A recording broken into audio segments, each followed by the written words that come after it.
Hello, dear viewers, and welcome back to Musings of Maverick. I'm your host Maverick, where today we are going to be finishing up with the Saga of Tanya the Evil with episode 12, the finale episode. I do know that, of course, it continues on, the original continues on, but as for now, this is what we have on hand, right? I know that there's a movie that was released in February, but that's probably not going to be a Blu-ray. Well, actually, I do know that it's not going to be a Blu-ray release until August of this year. So, for at least 3 more months, this is going to be the last content of the Saga of Tanya the Evil. So, last episode, we pretty much wrapped up already the war as it is for right now, right? What we know is that the Empire has basically pretty much forced at least a temporary victory. The Republic has been defeated, although the main, or at least a significant contingent of their forces have escaped and lived on to fight another day, right? So, as Tanya said, they let the chance for total victory slip through their hands, and probably this World War I/World War II will continue on. If not immediately, then probably shortly right after.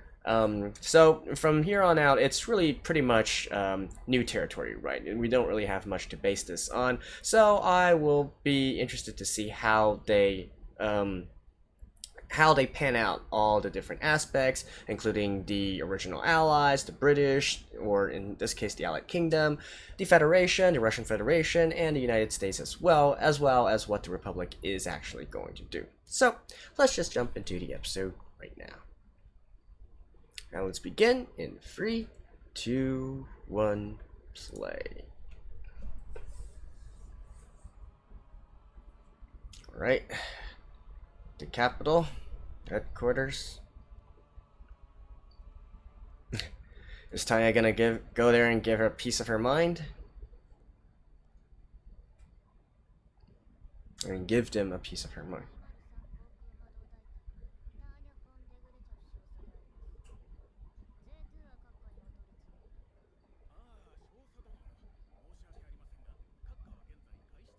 Yeah, she's trying to give them a piece of her mind.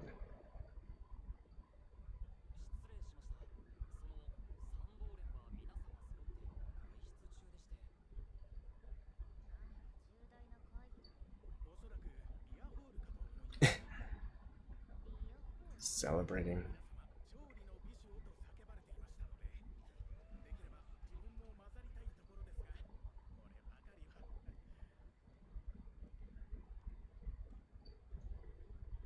Oh.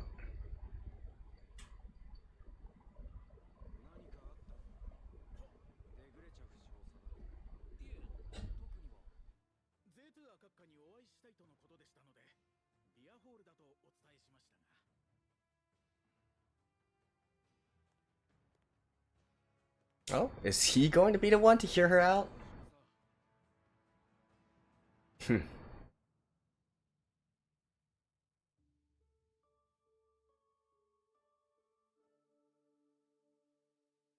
How to use a victory? By the way, why aren't you partying? I guess his rank isn't high enough.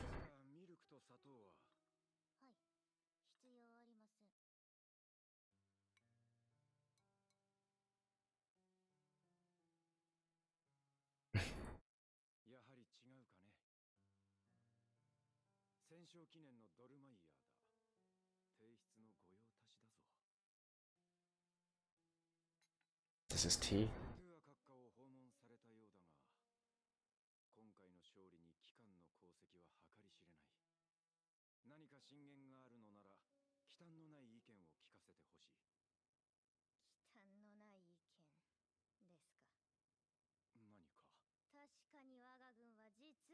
Hmm. I wonder how he's going to react to this.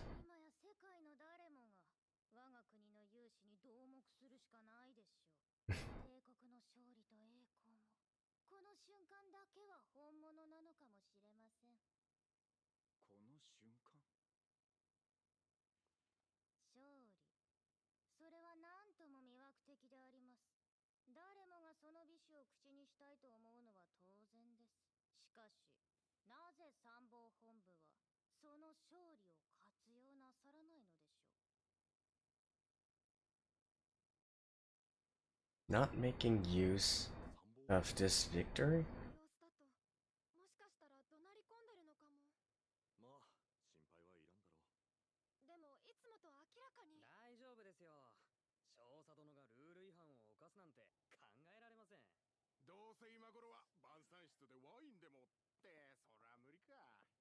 誰か塗り薬持ってないか。日焼けしすぎた。タイヤ年順位の持ち物にありましたよ。Intriguing. What does she mean by... And then the episode title, How to Use a Victory? I mean, what's done is done, right? She can't really turn back time. The Republic has already escaped. 勝利の仕方を知っていても勝利の使い方はご存じないように思われましたので。どういう意味？参謀本部の皆様は今、勝利の前線で任務を従前に果たした将兵たちにはひとときの享楽を謳歌する権利もありましょう。しかし戦争指導に当たるべき上級将校までも無邪気に勝利に沸き返っているのであれば、それは怠惰であり失策、犯罪的な無為無策というほかありません。少佐、そのぐらいにしておけ。さすがに言葉が過ぎる。忌憚のない意見をとおっしゃられたのは中佐殿であります。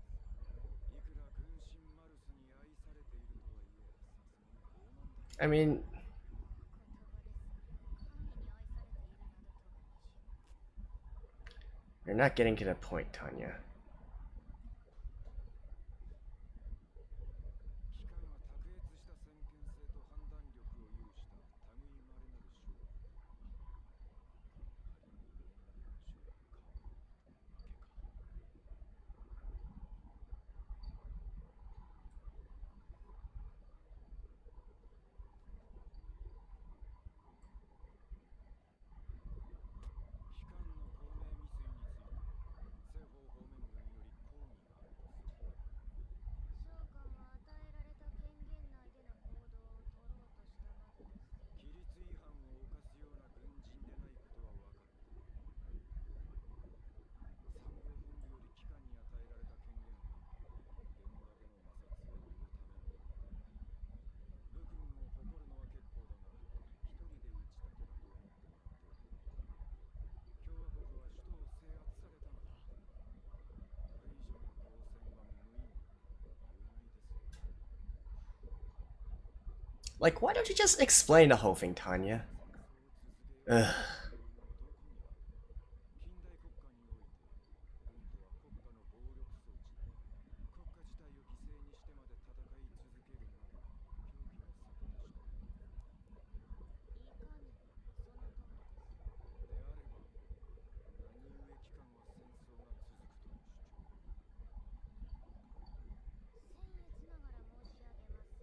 ゼートゥーア閣下やルーデルベルフ閣下は政治と軍事に優れた合理的なプラグマティスト、偉大なる軍人です。この点中佐殿も同類であられる。論理と知識の牙城、それが我が帝国の参謀本部。 But people act illogically. そのために誰もが合理的な考えのもと戦争の終結をし、 Yeah, they're looking at this from a logical perspective, a rational perspective. 合理性と言わざるを得ない。 But people act on emotion. 不完全な合理性。参謀本部の皆様はあまりに合理的すぎるのです。故に完全に見落としておられるのです。人間という存在が合理性だけでは動かない。 Yeah, hatred, revenge, that sort of stuff. 機関は我々人類が未だ理性を欠いた獣だとでも言いたいのかね。語弊を恐れずに申し上げるならば、全くもってその通りかと。何を根拠にそう言い切れる。歴史であります。と言っても、私私自身の歴史、個人的な経験ではありますが。聞かせてもらおう。私は見てきました。憎しみにとらわれた燃えるような人々の目を。優秀な部下が怒りに身を任せ、冷静さを失った瞬間を。憎悪のみに突き動かされる復讐の連鎖を。そして召喚は気づいたのです。いや、気づいたというより思い出したと言うべきかもしれません。私は以前合理主義に対する狂気的な反発。 I mean, it doesn't have to be this. Didn't you guys go through any, いかに近代化が like, I don't know, Crusaders War 人間 in this world? Something like that? 感情を優先する愚かな存在であるということを。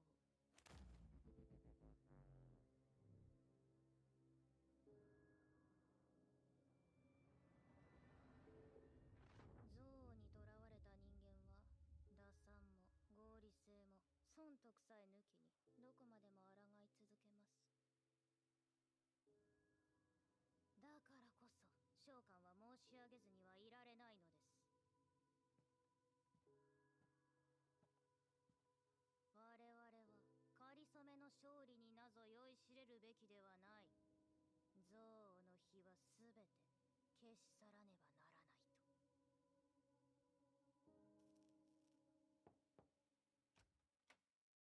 失礼します。まだ調査中の情報ではありますが、南方大陸で共和国軍戦闘に動きが。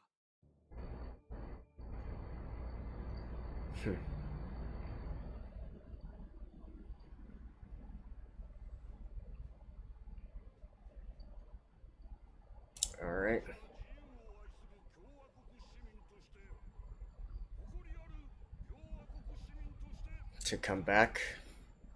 勝利の日まで決して武器は下ろさないぞ。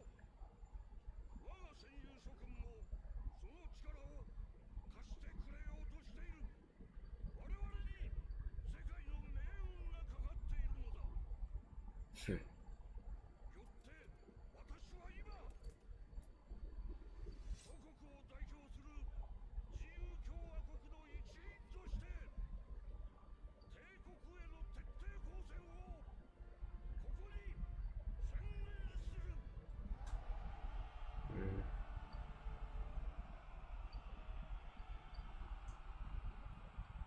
I'm kind of... Who actually started the war here? もうずっと連絡がないの。まだ戦争は続くのかしら。帝国陸軍発表。午後3時から戦局情報。早く南方大陸ドルーゴ将軍率いる共和国軍がもしかして逃亡先の南方大陸にて自由共和国 The Free French Forces.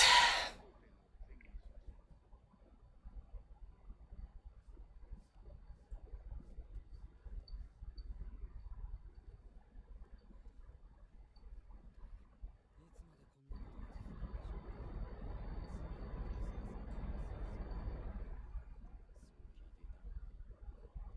なことが続くんでしょうか。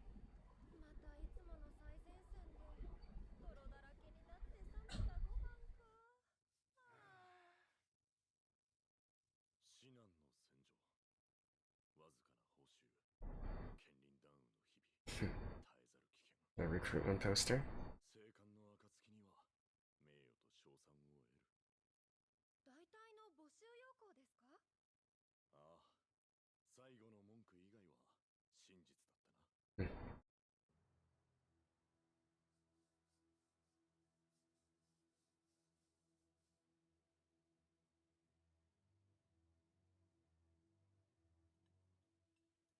浮かない顔だな。まだ久しぶりの酒が抜けてないのか。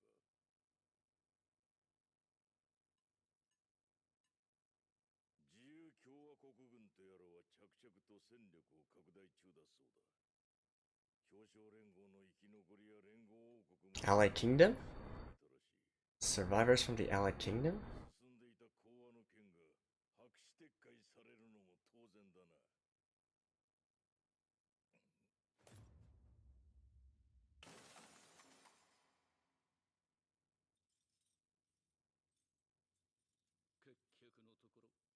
敵を倒しきれなかったことが問題であろう。こうなった以上、南方に派兵するしかあるまい。我々は陸軍国家だ。海を渡った外星は戦略 Oh. They're going to open the African theater now? 少数精鋭か。では、例の大隊に出てもらおう。ああ、そうだな。なんだ、いや、何もないはずだ。我々の中だ。何が言いたい？我々は何かを間違っていないだろうか。南方作戦とて、これ以上の参戦国が増えないことを前提にした計画だ。もし仮にさらなる国が戦争に参加するとなると。I mean, the Allied Kingdom, have they officially joined the war yet? Or are they talking about the Federation, the Russian Federation? They can't be talking about the United States, right? Because even if they do join the war, that's still a ways off.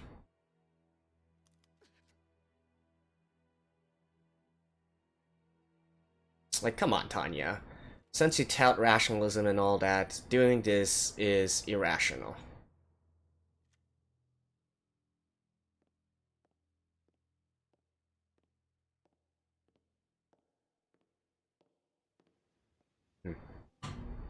The African theater? Alright.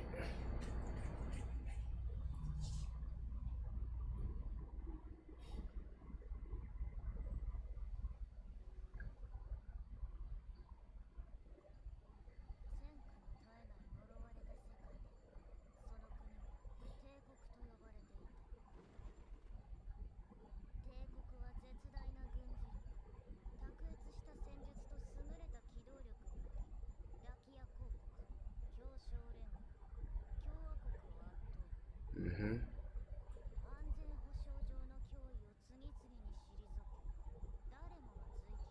So we can still see the Federation and the Allied Kingdom.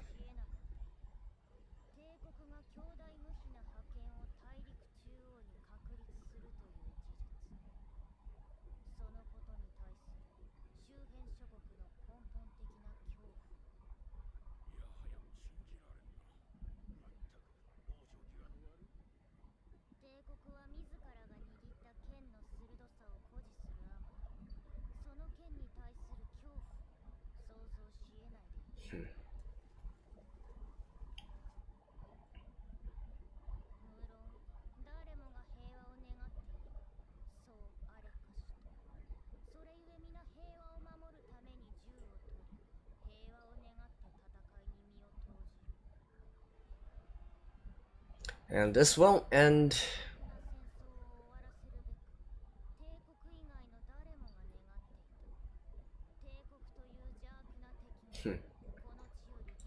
Yeah, this kind of situation won't end until you get something that is so powerful that resistance is futile.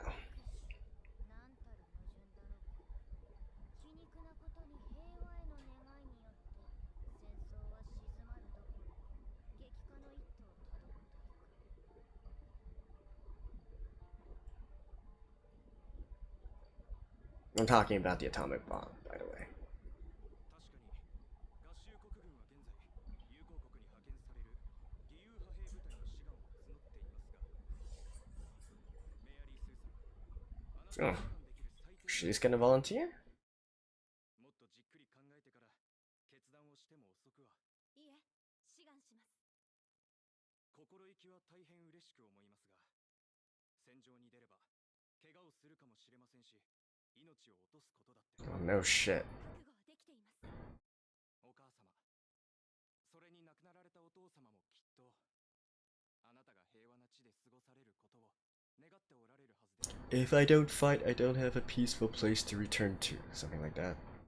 でも、だからこそ、私は自分のできることをしたいのです。その平和を守るために。決意は変わらないようですね。わかりました。 But you know, even from a logical point of view, this kind of thinking is not wrong. Right? As Tanya said herself.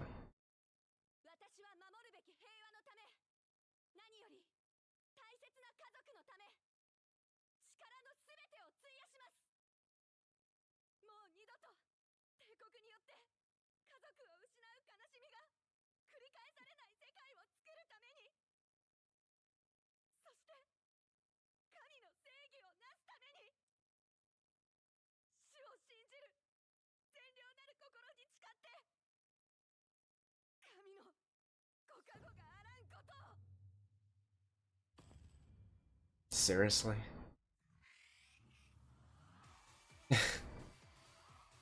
Alright. Alright. It seems that there's still some more after the ending, so let me skip to that real quick. So, restarting in 3, 2, 1, play.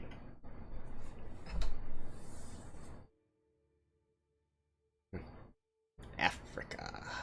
総員K2大隊長より訓示。諸君、やれ停戦脱出劇だと全く上も勝手なものだな。だが仕事である以上はやむを得ん。命令に従い敵を叩き潰さねばなるまい。とはいえ今や世界のすべてが我々の敵だ。過酷な戦闘は避けられようもなく、泥沼の戦いに終わりは見えない。だからこそ諸君には改めて伝えておきたい。あ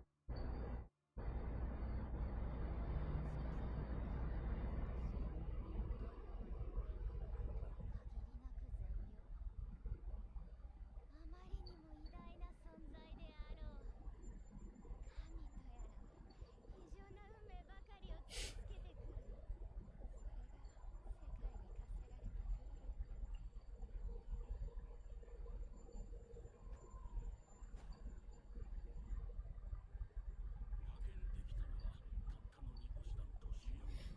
2. 共和国の現地警備隊ですら対抗可能な数です。他に同盟国の歩兵も加わるとなると、現場への指示すでに通達済みだ。我が軍は到着と同時に徹底した機動戦を展開。分散進撃してくる敵をかっこ撃破する計画です。 I'm actually not that familiar with the African theater.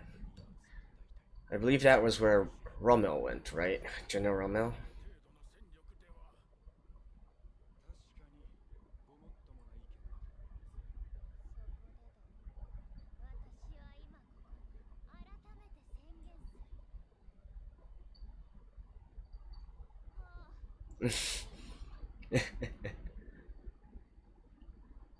貴様を切り刻んで豚の餌にでもしてやると。ですが何一つとして心配はご無用でしょう。クソったれの神に我らが戦場は不似合いだ。今こそ神の仕事を肩代わりしてやろうではないか。我ら将兵のあるうちが我々が神にとって変わるのだ。傲慢な神とやらを失業させてやれ。 What? 僭越ながら申し上げますと、あれは幼女の皮をかぶった化け物です。 では戦友諸 You guys should give her a little bit more respect.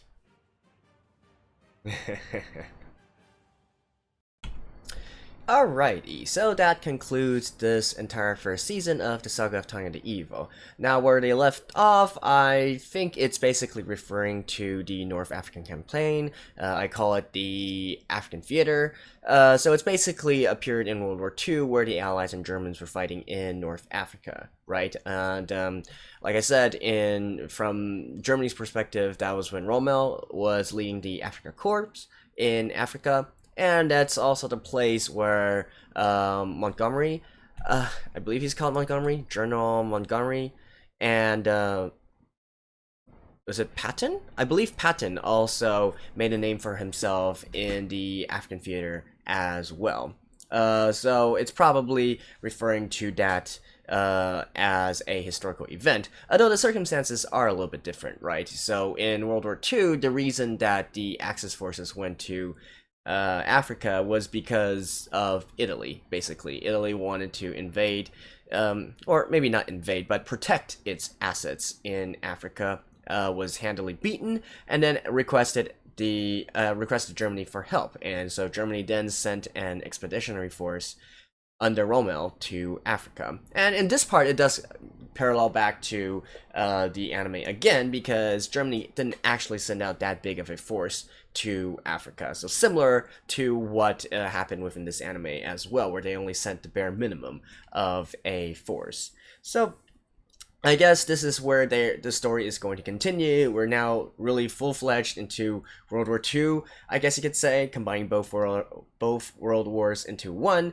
But as I said, this is something for maybe later on. Maybe that's what's going to be explored in the movie. I haven't read any synopsis of it yet, as I don't want to be spoiled. But we'll see, right? We'll see.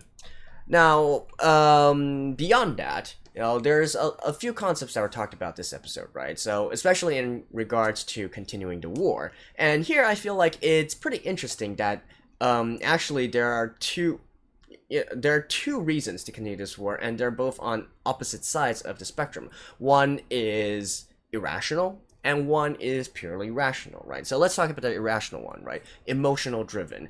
Definitely this is something, like, I don't know. I don't think this is any, groundbreaking concept. Strategic HQ should have known the possibility of this kind of thing already, because, as again, it happens a lot in history, right? So apparently Strategic HQ, the people that comprise of them, haven't really studied their history, I guess. So, using revenge or emotional driven stuff to go to battle, go to war. I guess the best example I have about this is the various Crusader Wars, and whatnot, and the retaliation and stuff. So, especially a lot of events that happened during the Crusaders Wars. But you can see it nowadays as well, right? Especially in regards to terrorism, with the U.S. involvement in the Middle East and whatnot, as well as a lot of past European involvement in, say, I don't know, Southeast Asia, something like that. So, this is definitely something that happens a lot and shouldn't come as a surprise. Now, I'm not sure if the history of that world, of this anime world, is different from ours, but I would say, considering human nature, it shouldn't be too far off, right? Again, I do like that they sprinkled hints of this throughout the entire season of the anime, right? So there's through the different battles that Tanya fought, well, at least the latter half, basically, there's always these scenes which portray somebody who's angry, who has hatred, who wants revenge, right? So I did like how they sprinkled those hints throughout the anime, and then culminated them into this concept that manifested here. Now, beyond this, though, I think the other reasoning is also equally valid, and that comes actually from a very rational perspective, and that is the concept of power inequality, right? People are afraid of one nation being too powerful over the others. Again, this is something that happens in history a lot as well. So, again, probably the guys from Strategic HQ didn't really learn their history very well, right? So, people band up against these kinds of aggressors, right? Because they are afraid of being conquered by them. You have no guarantee that this powerful nation will actually keep the peace and whatnot. If they could conquer you in a snap of a finger, why wouldn't they, right? And so it does go. History has told us that a lot of times people do band up against these kinds of people as well. And of course, you could say that, oh, it doesn't matter, I'll just beat them all, right? Similar to what Oda Nobunaga did in Japan. He basically defeated all the allied forces that came against him and, completed his military conquest, right? Or, what Napoleon almost did during his era. although he did eventually falter in the end, right? And actually the best way to get out of this kind of situation, I said before as well, is through diplomacy, right? Having friends on your side helps. It helps a lot. The first time that China was actually unified under the Qing's emperor, that was because he had a strategy of, keeping the various other nations at bay and then conquering them one by one, right? And it's both a combination of, diplomacy, of hard and soft diplomacy, that allowed him to do this. Something similar to this would also be. Let me think about this for a little minute. What are some other examples in history I can think of? Okay, but anyways, you guys get my point, right? So I've harped on this a little bit before. Like, come on, even Germany in both World War One and World War Two had friends, right? They had allies. You can't just expect to take on the whole world by yourself. At least our world's history has taught us that this does not work. And does not bode well. And that's why, a few episodes ago, I was already harping on Tanya and the Empire in this case for not taking a more diplomatic approach, or at least investigating diplomatic opportunities to resolve some of the situations, right? You're not going to be winning through diplomacy, all right? This isn't civilization, right? You don't have a diplomatic victory, but you can use diplomacy to help a lot with your military conquest. But anyways, beyond that part, what else? So, like I said, I do like how they utilize both ends of the spectrum for this. And it was kind of a bummer that Tanya didn't have sort of like her moment where people finally admit, yes, you were right and whatnot. But oh well, I guess. Let's see.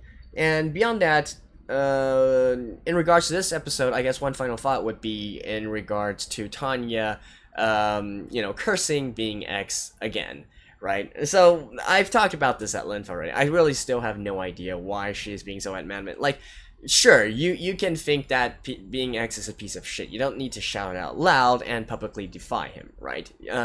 Because as it turns out, some of your powers still come from being X. So, again, I don't think it's wise to bite the hand that feeds you, no matter how much contempt you might have for that hand, right? Although I guess in this case, maybe being X doesn't really care what Tanya thinks, or what kind of,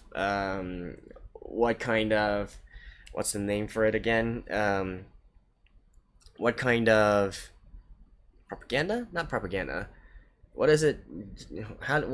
What's the word that you use when you spread lies against the church again? I forgot. But anyways, so I guess maybe he doesn't really care, because at the end of the day, he only wants Tanya X to still continue to pray. Tanya to still continue to pray to him, right? And inevitably, she is going to have to do that. And I guess that by itself is enough for being X. So, anyways, that's that part.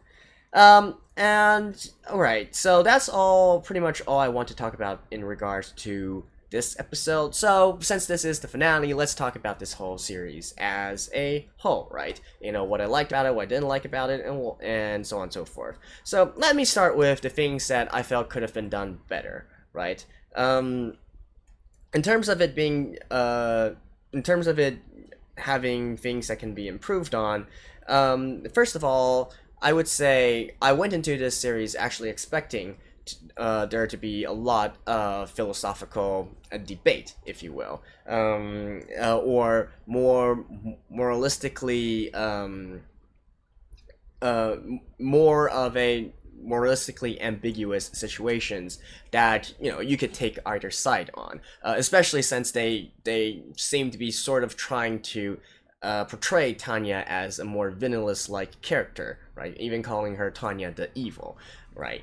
But as it stands, throughout these 12 episodes, I really can't complain about any of her decisions, right? Even the one decision where, the entire bombing of the city episode, that one, I don't know, maybe it's just me, maybe I have a more realistic view of things as well. I don't really think there's anything else that could have been done there that should have been done, if you will. I was actually expecting more harder decisions, like maybe decisions as to whether to save civilians or to leave them to die, and I mean, civilians on the Empire side, whether to rescue them or just leave them to die out because the risk is too great, or the concept of maybe having to sacrifice certain units in order to survive with the bulk of your forces. I was actually expecting more moralistic decisions in that vein instead, and those didn't really happen, so I guess I'm a little bit disappointed in that regard, but then again,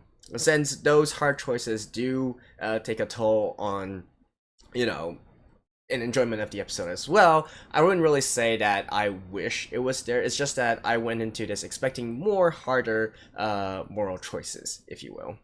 And like I said before, I do feel like it's a missed opportunity to try to expand this into covering more grand strategy parts, including diplomacy and whatnot. But I get that this is trying to be more military and action focused, right? But speaking of which, something that I really did kind of disappoint me is the fact that they didn't really expand on what the current military strategy and what the current military doctrine is, especially how it pertains with the existence of mages. Especially in these latter episodes where we already see, how big the technological gap is between the different nations, what is stopping them from using a certain strategy to just steamroll through the other opposing side, right? And also from the very first episode I was talking about, presence of mages, then air security is of utmost importance, but has the combat doctrine of this age actually involved to meet that, and what exactly are they trying to do to achieve these kinds of goals, right? So I think I was a little bit disappointed on these more, I guess, tactical kind of things, if you will. Because in the end, it really felt more like, okay, these are OP mage forces and they can just do whatever they want, right? So I had hoped for a little bit more stuff actually in regards to, troop maneuvers and whatnot, and differences in philosophies of using forces. So that part I was also a little bit disappointed by. As for So those, I think, are the main negatives I would have about this show. Now the positives, of course, there's a lot of them, right?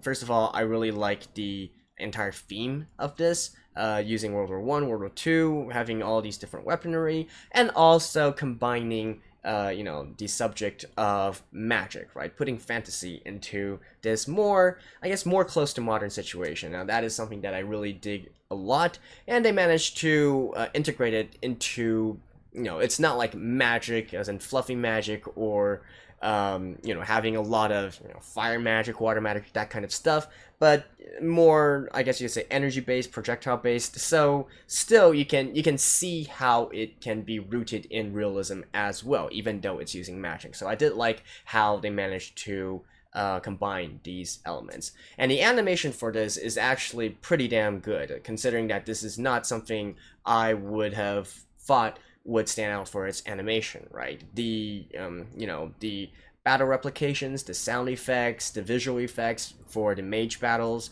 and whatnot, for the dogfighting, I really like that. That it does speak of very high quality animation as well.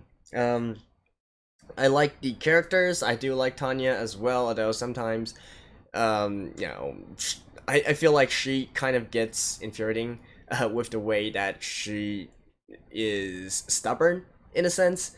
But again, I do like her character. I like her realistic approach, and I also like the fact that she has flaws as well. So that is a good thing as well. And I guess finally, especially being both a history and a military nerd, I do like how this series manages to combine events that are based or referencing real events, but still having their own unique taste to twist to them, so that they're not just following history, right? Now that is something that I really give them a lot of credit for. And I mean, for me at least, it's sort of like finding Easter eggs, if you will, right? So when you see a situation and you see, I think this is referring to blah blah blah event, right? So that is something that I do enjoy, and it's funny to see how these things play out. Even though it plays out differently, in the end, it still sort of follows the history that we know, and so it's shaping towards a certain conclusion, right? So those are the main good points that I have about the show, and definitely overall a 2 thumbs up for me for this anime series. So we are done with this, right? And as I said at the beginning of the episode, the next part to this saga, if you will, is the movie, which won't be released until August. Now, at that time, I'll probably also be doing a reaction review of the movie as well. So you guys have 3 more months to wait before I do that, but I will be doing it, right? I do like this series, so I will continue to do more content in regards to this. I probably won't do Isekai Quartet though, since that is a short and that's just for funsies, right?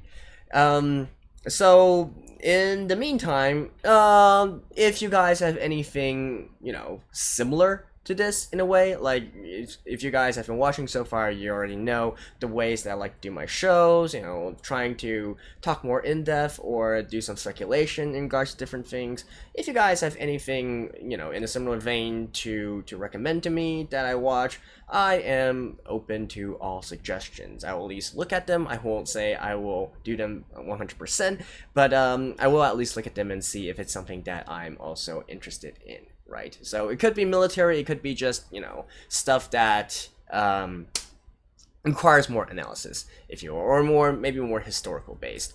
Some people have already recommended some anime to me, such as Steins Gate, such as Code Geass, I guess you could say, and some have recommended Gate. Personally, I also know that Pat Labor 2, the movie, is also something that's that features a lot of military elements in it. Again, it doesn't necessarily have to be military or whatnot. It's just something that you guys might think fits this channel and you want to see me do.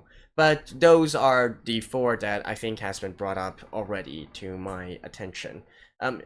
And so maybe I will do one of them as sort of like catching up to my backlog, or at least in terms of military themed or more serious themed anime, right? Otherwise, I will be going through my other backlog, which are more, I guess you could say, slice of life kind of stuff.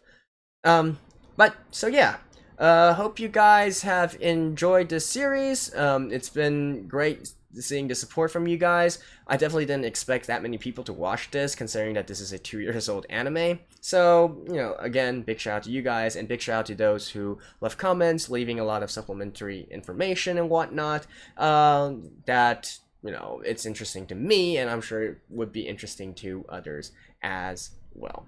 So, hope you guys stay around for other content, and let me know if you guys want me to do what kind of content, and I will try my best to accommodate. So, hope to see you guys around. This is Maverick signing off. So long, and bye-bye.